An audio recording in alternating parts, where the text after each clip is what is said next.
அனைவருக்கும் வணக்கம். ஓம் நம சிவாய்.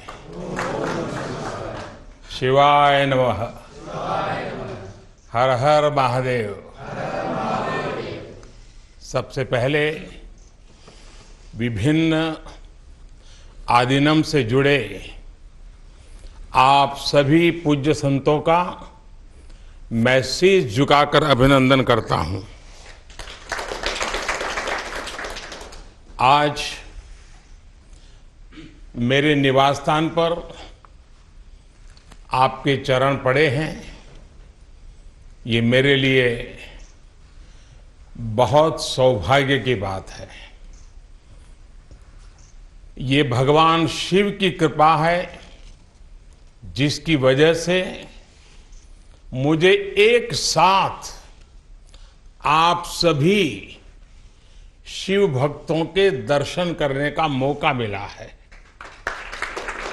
मुझे इस बात की भी बहुत खुशी है कि कल नए संसद भवन के लोकार्पण के समय आप सभी वहां साक्षात आकर के आशीर्वाद देने वाले हैं. पूज्य संतगण, हम सभी जानते हैं कि हमारे स्वतंत्रता संग्राम में तमिलनाडु की कितनी महत्वपूर्ण भूमिका रही है.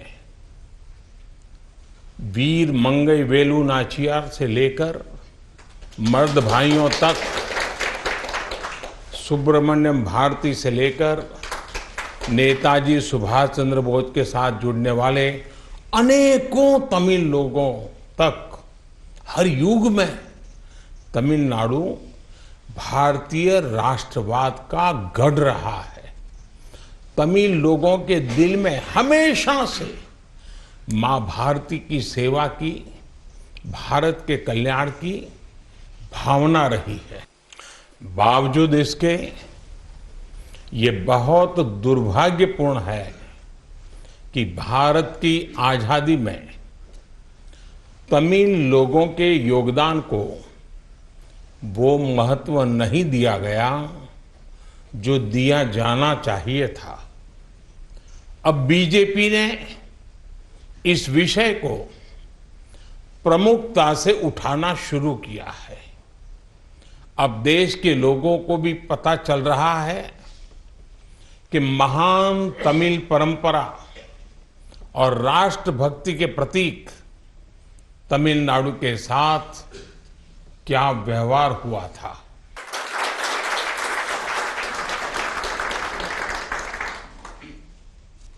जब आजादी का समय आया तब सत्ता के हस्तांतरण के प्रतीक को लेकर प्रश्न उठा था. इसके लिए हमारे देश में अलग अलग परंपराएं रही हैं, अलग अलग रीति रिवाज भी रहे हैं. लेकिन उस समय राजा जी और आदीनम के मार्गदर्शन में हमें अपनी प्राचीन तमिल संस्कृति से एक पुण्य मार्ग मिला था. ये मार्ग था सेंगोल के माध्यम से सत्ता हस्तांतरण का. तमिल परंपरा में शासन चलाने वाले को सेंगोल दिया जाता था. सेंगोल इस बात का प्रतीक था कि उसे धारण करने वाले व्यक्ति पर देश के कल्याण की जिम्मेदारी है और वो कभी कर्तव्य के मार्ग से विचलित नहीं होगा. सत्ता हस्तांतरण के प्रतीक के तौर पर तब 1947 में 1947 में पवित्र तिरुवावड़ुतुरई आदीनम द्वारा एक विशेष सेंगोल तैयार किया गया था. आज उस दौर की तस्वीरें हमें याद दिला रही हैं कि तमिल संस्कृति और आधुनिक लोकतंत्र के रूप में भारत की नियति के बीच कितना भावुक और आत्मीय संबंध रहा है। आज उन गहरे संबंधों की गाथा इतिहास के दबे हुए पन्नों से बाहर निकलकर एक बार फिर जीवंत हो उठी है। इससे उस समय की घटनाओं को समझने का सही दृष्टिकोण भी मिलता है और इसके साथ ही हमें ये भी पता चलता है कि सत्ता के हस्तांतरण के इस सबसे बड़े प्रतीक के साथ क्या किया गया। मेरे देशवासियों, आज मैं राजा जी और विभिन्न आदीनम की दूरदर्शिता को भी विशेष तौर पर नमन करूंगा। आदीनम के एक सेंगोल ने भारत को सैकड़ों वर्षों की गुलामी के हर प्रतीक से मुक्ति दिलाने की शुरुआत कर दी थी। जब भारत की आजादी का प्रथम पल आया, आजादी का प्रथम पल, वो क्षण आया, तो ये सेंगोल ही था जिसने गुलामी से पहले वाले कालखंड और स्वतंत्र भारत के उस पहले पल को आपस में जोड़ दिया था। इसलिए इस पवित्र सेंगोल का महत्व सिर्फ इतना ही नहीं है कि ये 1947 में हस्तांतरण का प्रतीक बना था।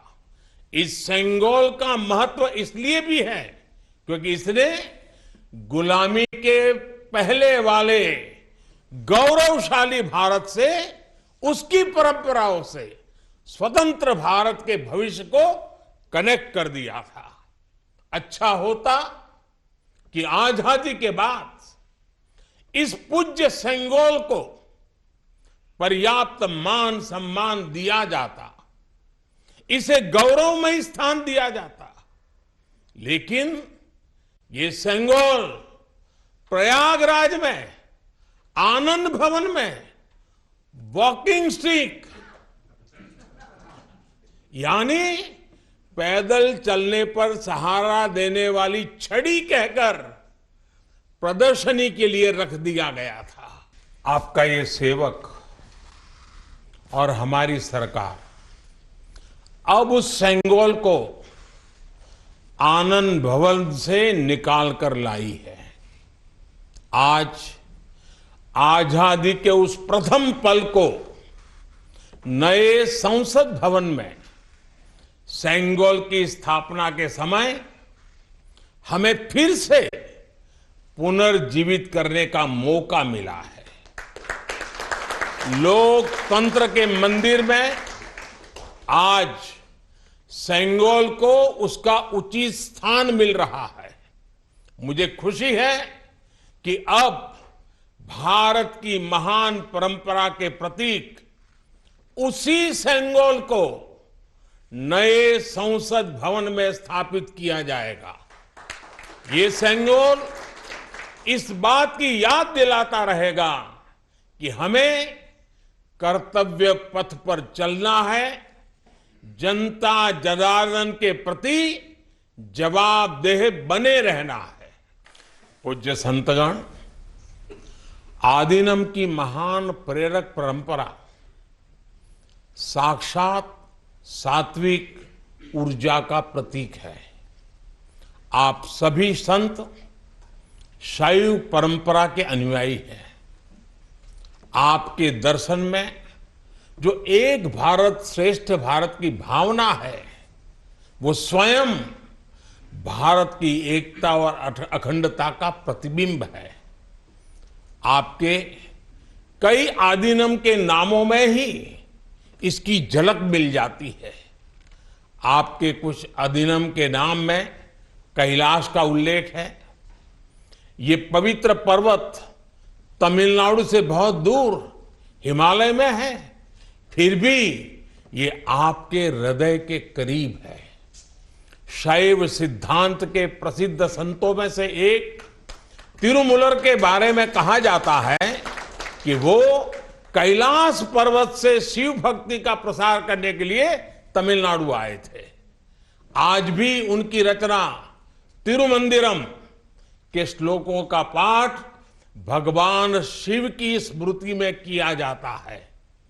अपर, समंदर, सुंदरर और माणिका वासगर जैसे कई महान संतों ने उज्जैन, केदारनाथ और गौरीकुंड का उल्लेख किया है। जनता जनार्दन के आशीर्वाद से आज मैं महादेव की नगरी काशी का सांसद हूं, तो आपको काशी की भी बात बताऊंगा। धर्मपुरम आदीनम के स्वामी कुमार गुरुपरा तमिलनाडु से काशी गए थे। उन्होंने बनारस के केदार घाट पर केदारेश्वर मंदिर की स्थापना की थी। तमिलनाडु के तिरुपन्नदारु में काशी मठ का नाम भी काशी पर रखा गया। इस मठ के बारे में एक दिलचस्प जानकारी भी मुझे पता चली है। कहा जाता है कि तिरुपन्नदारु का काशी मठ तीर्थ यात्रियों को बैंकिंग सेवाएं उपलब्ध कराता था। कोई तीर्थ यात्री तमिलनाडु के काशी मठ में पैसे जमा करने के बाद काशी में प्रमाण पत्र दिखाकर वो पैसे निकाल सकता था। इस तरह शैव सिद्धांत के अनुयायियों ने सिर्फ शिव भक्ति का प्रसार ही नहीं किया, बल्कि हमें एक दूसरे के करीब लाने का कार्य भी किया। पूज्य संतगण, सैकड़ों वर्षों की गुलामी के बाद भी तमिलनाडु की संस्कृति आज भी जीवंत और समृद्ध है, तो इसमें आदीनम जैसी महान और दिव्य परंपरा की भी बड़ी भूमिका है। इस परंपरा को जीवित रखने का दायित्व संत जनों ने तो निभाया ही है, साथ ही इसका श्रेय पीड़ित, शोषित, वंचित सभी को जाता है कि उन्होंने इसकी रक्षा की, उसे आगे बढ़ाया।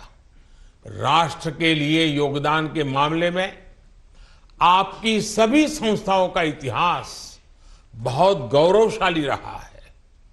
अब उस अतीत को आगे बढ़ाने, उससे प्रेरित होने और आने वाली पीढ़ियों के लिए काम करने का समय है। पूज्य संतगण, देश ने अगले 25 वर्षों के लिए कुछ लक्ष्य तय किए हैं।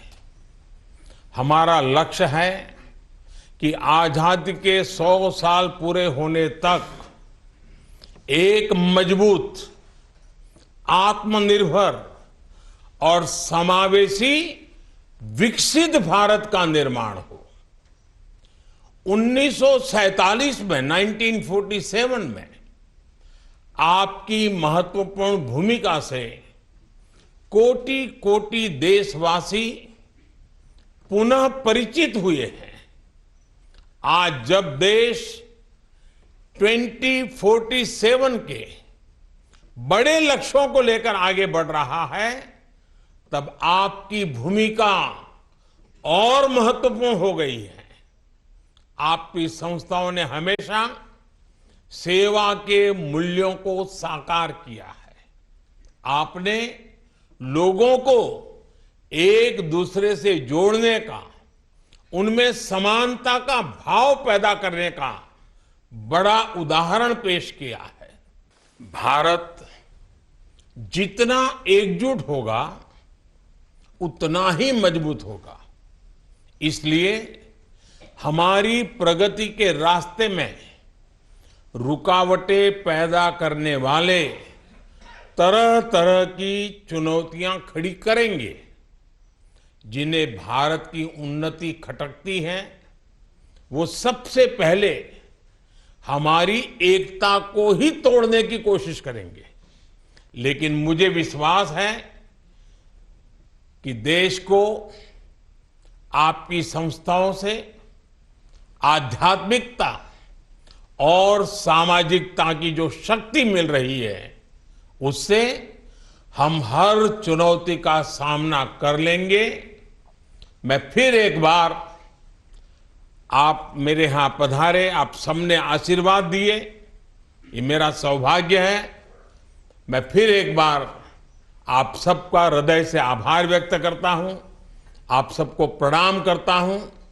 नए संसद भवन के लोकार्पण के अवसर पर आप सब यहां आए और हमें आशीर्वाद दिया, इससे बड़ा सौभाग्य कोई हो नहीं सकता है।